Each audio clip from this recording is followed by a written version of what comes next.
Hey, what's up, guys? I got a new deck profile for you, and this time it's something completely new, other than my usual BS. We've got a new deck because of the new support. We have Skull Servants with the all-new white baking.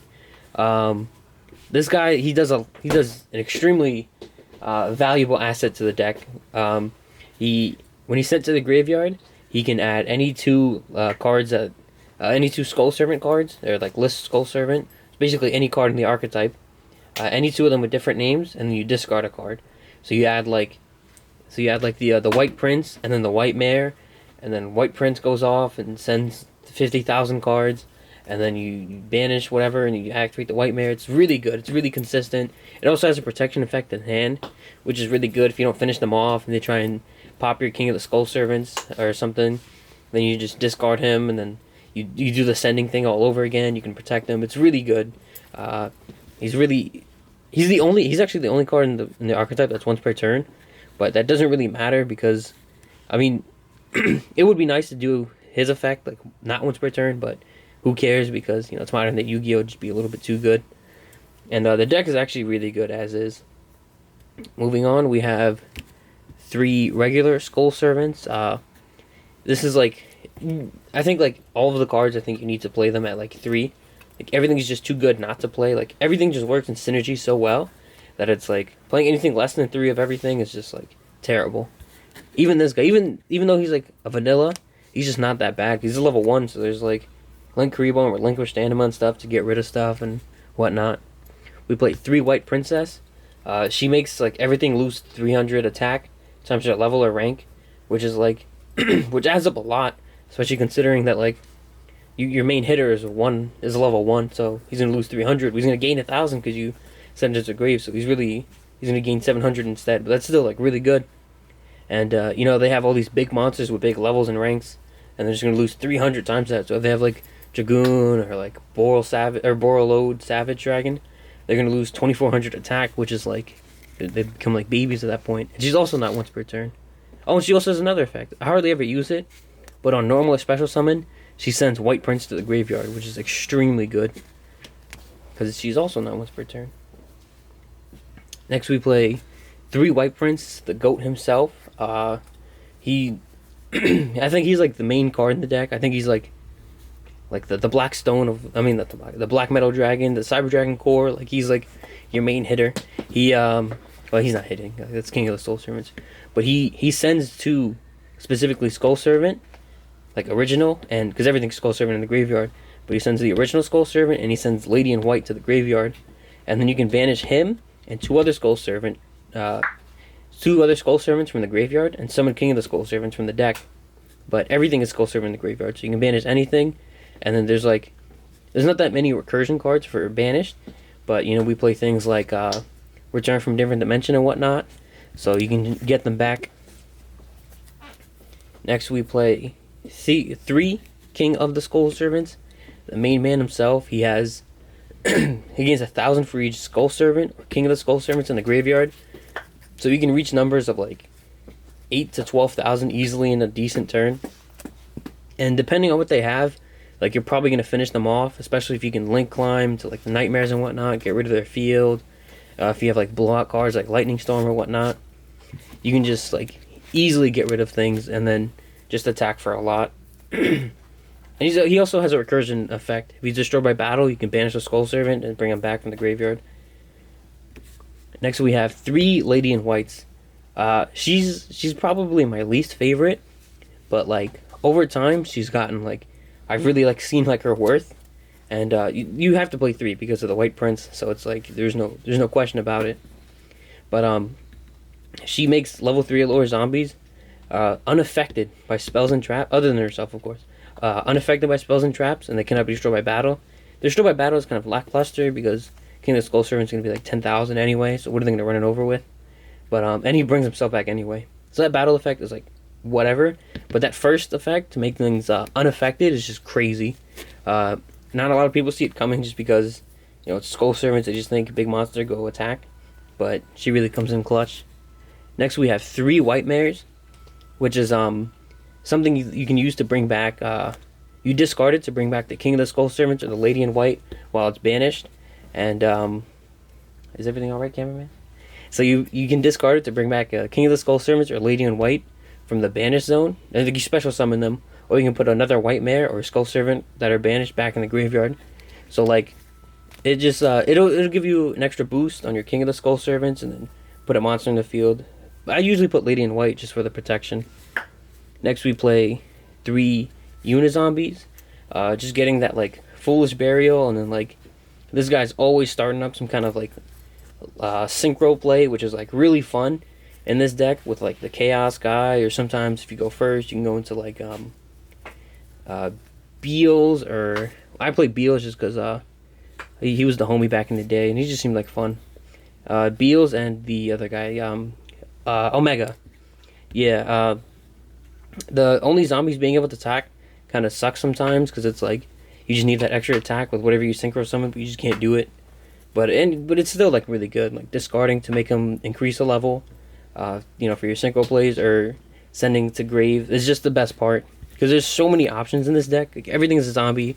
The zombies just have so much good generic stuff, including our 3 Shiranui Solitaires to go into our Unizombie just to see him faster. That's really it. Not much to really say about that. We play 2 Jackal Bolins. Most of the time, he's just an extra monster on field, but the main thing is that he discards a card, so you can discard different Skull Servant monster combo pieces from your hand, get him on field, probably link him away or something, Vampire Sucker, Nightmare, whatever. We play 3 Mizukis. Mizuki is just absolutely crazy. You can, not once per turn, banish it, like summon any zombie from the graveyard, your graveyard, and it's like I said, these Skull Servants aren't like once per turn, other than a wightbaking. So like you can summon White Prince, link it away, send another 2. You can summon White Princess and her effect, send a White Prince, and it's like use her, and it's like there's just so much you can do with a Mizuki. Not as cool, but slightly cool. Gozuki. It's like Mizuki's like younger brother. He'll never live up to the full potential of Mizuki, but he'll always have a place in our hearts because he's still really good. On normal summon, his effect on field, he like banishes a card. I mean, not banishes a card. What am I thinking? He Foolish Burial's a zombie, so he's like another Unizombie. It's not a tuner. And when he's in the grave, you can banish another zombie, and then special summon a zombie from your hand, so you can start getting like different Skull Servants on the field and whatnot to link with. That's it for our monsters. Moving on, we have 3 Lightning Storms. As with a lot of decks, you just like hate back row. All my homies hate back row. So, we just use Lightning Storm to blow them out. We don't really care about monsters because you beat over anything. 3 Performable Pop-Ups. Usually this card isn't actually that good because of the burn you take and whatnot. But you're discarding 3 like zombies, and zombies love to be in the graveyard. Believe it or not, but which is funny, they come out of the graveyard, But yeah, so you discard 3 zombies, and then you draw 3, so it's like you take a couple burn damage, but it's like whatever because you're just getting so much like setups and resources at the same time. We play 2 Book of Life. I was thinking about playing 3 because as I was making the deck, our CEO like he just pulled up on me with this card, and I was just like, I don't know, it doesn't sound that good. And then he was like, yeah, you summon a monster, and you call it by the grave at like the same time. And it's like, it really came up like a couple of times today. I did pretty well, believe me. And it actually, like, you can banish some like really like strong combo pieces that they really need, like an Eldritch or something, and it's just like, they have to do so much work to get another one back. I played 2 Return from Different Dimensions. I was gonna play 3, but it never came in the mail. But then 2 was actually pretty nice. Like same with Book of Life. Like 2 is just like a solid card because it's like you don't want to see it too much because then it's like it's just not usable. But like 2 is like solid because when White Prince banishes, it banishes exactly 3. So it's like you can just bring them all right back and just like increase what's his name by 3,000 just off of that.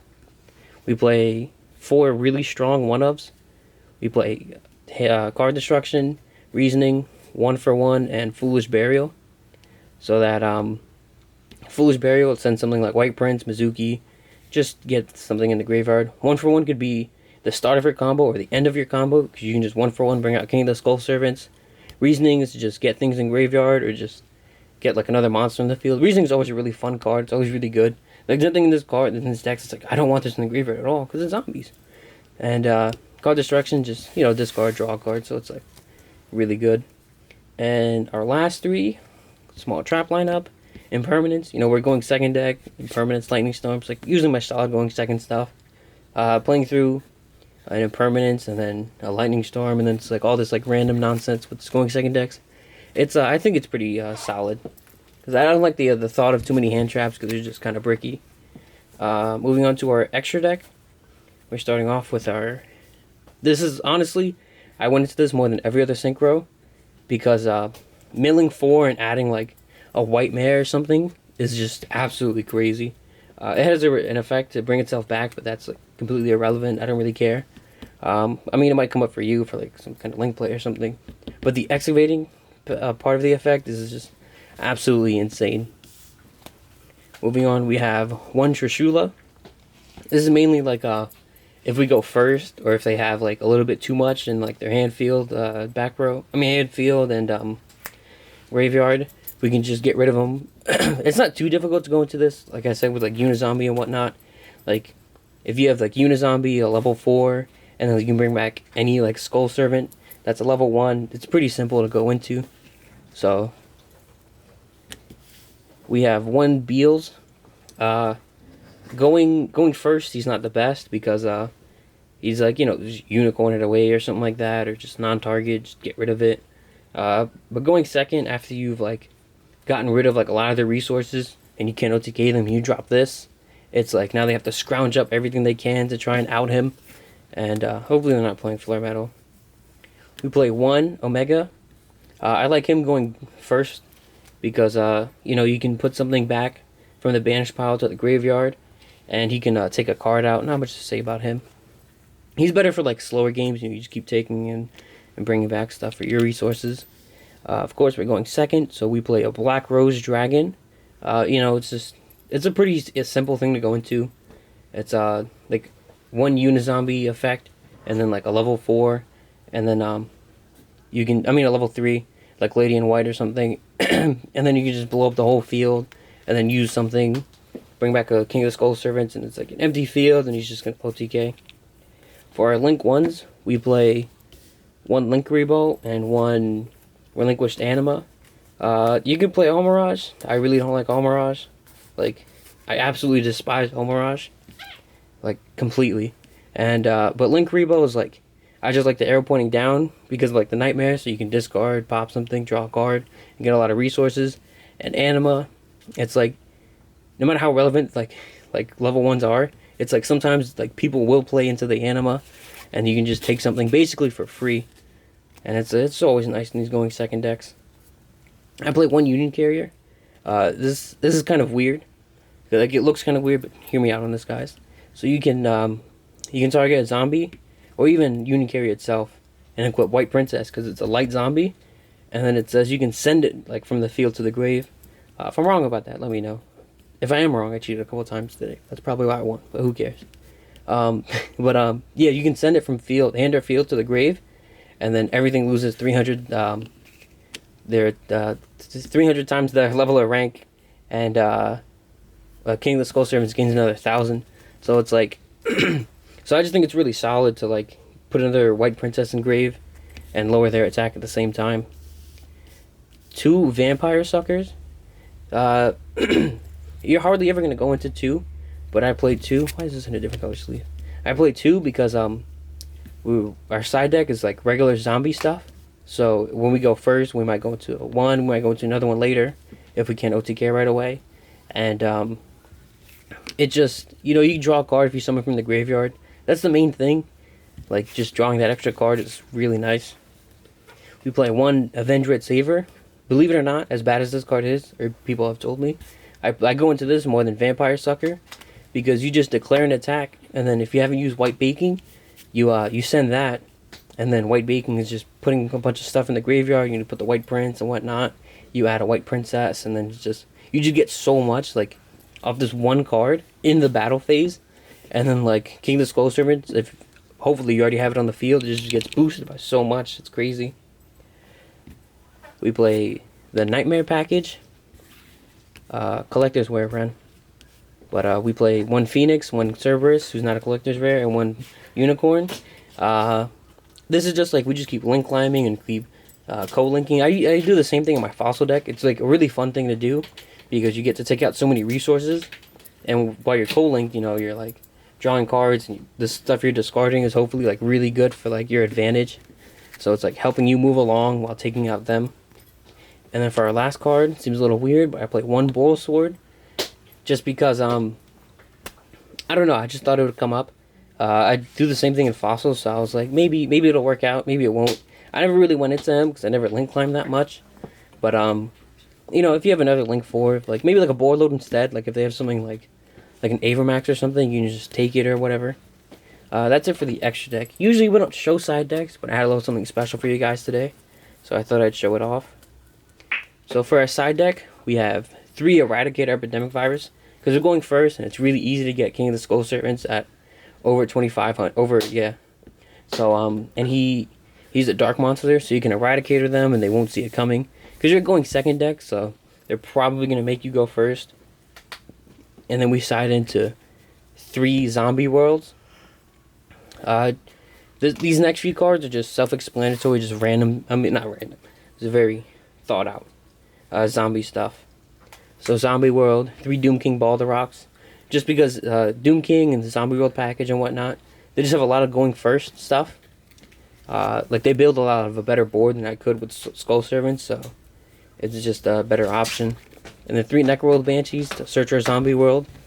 Not much to say about her, and protect our Zombie World. And then to search for our Doom King, we have 3 Glow Blooms. And it's also level 1. Everything just works out in this deck. Yeah, and when this leaves the field, while Zombie World's on the field, you summon Doom King. And you probably link away Doom King, something else, go to Vampire Sucker. I thought it was a very fun, like, idea. Thank you for watching.